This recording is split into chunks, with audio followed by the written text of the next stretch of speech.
त्रेता में भगवान राम के जन्म में महाराज दशरथ नृत्य करने लगे, उसी तरह महाराज आनंद भी नृत्य करते हैं। दशरथ पुत्र जन्म सुनी काना, मानो ब्रह्मा नंद समाना। जैसे महाराज दशरथ के सुख का कोई ठिकाना न रहा, उसी तरह नंद बाबा बड़े धूमधाम से उत्सव मनाए। एकाएक सुध आया, अरे मैं प्रतिवर्ष इसी समय कंस को कर देता था, क्योंकि जब राजा कंस बना ना तो सबको जीतकर अपने बस में रख लिया और सभी के ऊपर दंड दे दिया कि तुम इस लायक हो तो ये कर दो, तुम इस लायक हो तो ये कर दो। नंद बाबा से कहा तुम्हारे यहां 9 लाख गैया हैं, तुम ज्यादा कुछ नहीं, तुम सभी गैयों के जितने मक्खन होते हो निकाल करके मथुरा में पहुंचा देना। नंद बाबा ने कहा ठीक है। पहले प्रथा थी कि राजा लोग कर लगाते थे,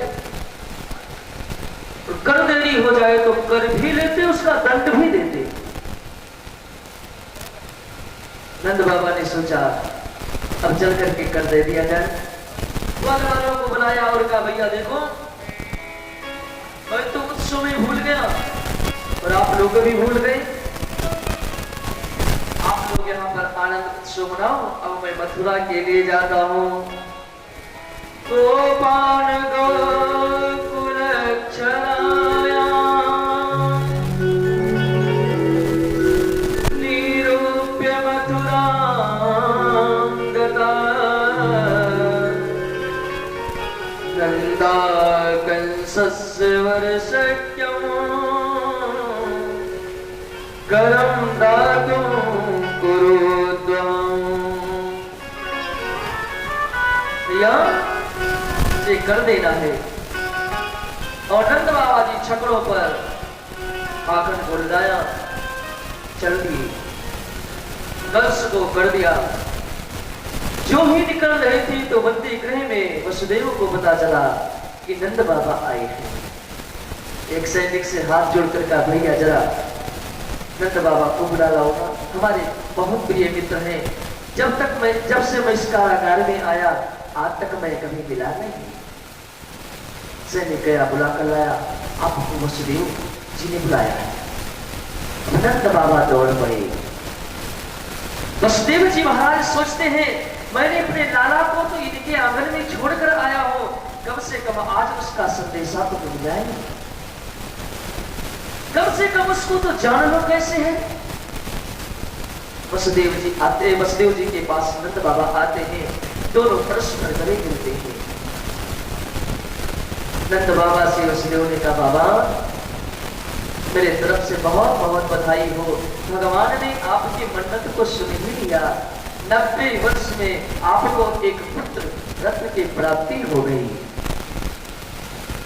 वसुदेव जी महाराज दुखी हैं, कारागार में बंद हैं, बंदी गृह में बंद हैं, लेकिन मित्र को देख करके अपना दुख भूल गए, अपने मित्र के सुख को अनुभव करने लगे। और इधर नंद बाबा के यहाँ पुत्र जन्म हुआ है, सुख का कोई ठिकाना नहीं है, लेकिन अपने सुख को देख करके अपने मित्र के दुख को कहने लगे मित्र विधाता की कैसी लीला है। आप जैसे संत परमहंस इस कंस के कारागार में शोभा नहीं देते।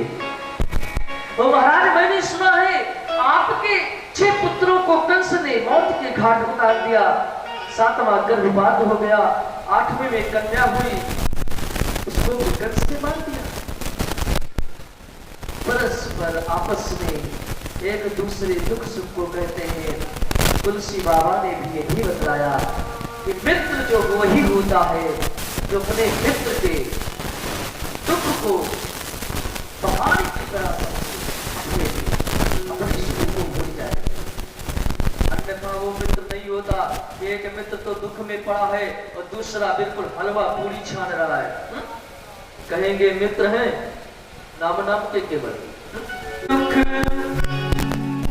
भगवान ने श्री वचन से बहुत सुंदर सुग्रीव को बहुत सुंदर ज्ञान दिया। क्या मित्र दुख होगी दुखारी नहीं विलोकत पातक भारी।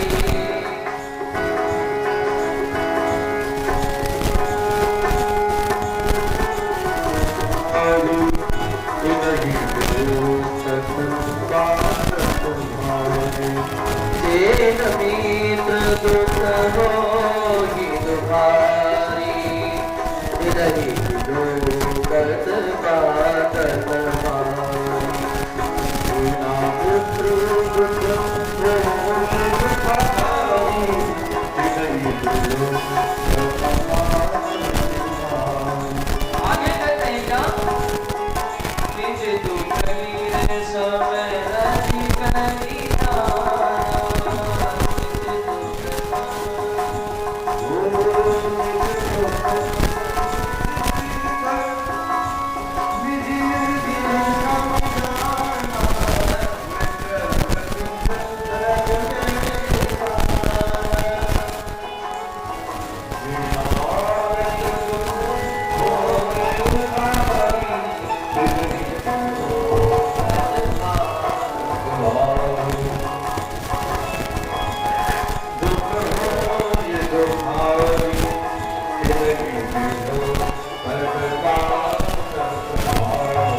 देखने बात से पाप लगता है।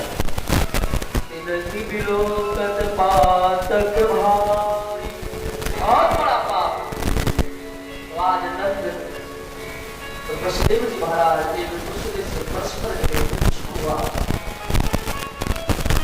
वसुदेव जी महाराज को तो पता है तो मेरा लाला, लेकिन कैसे खोल कर कह दो कि मेरा पुत्र है।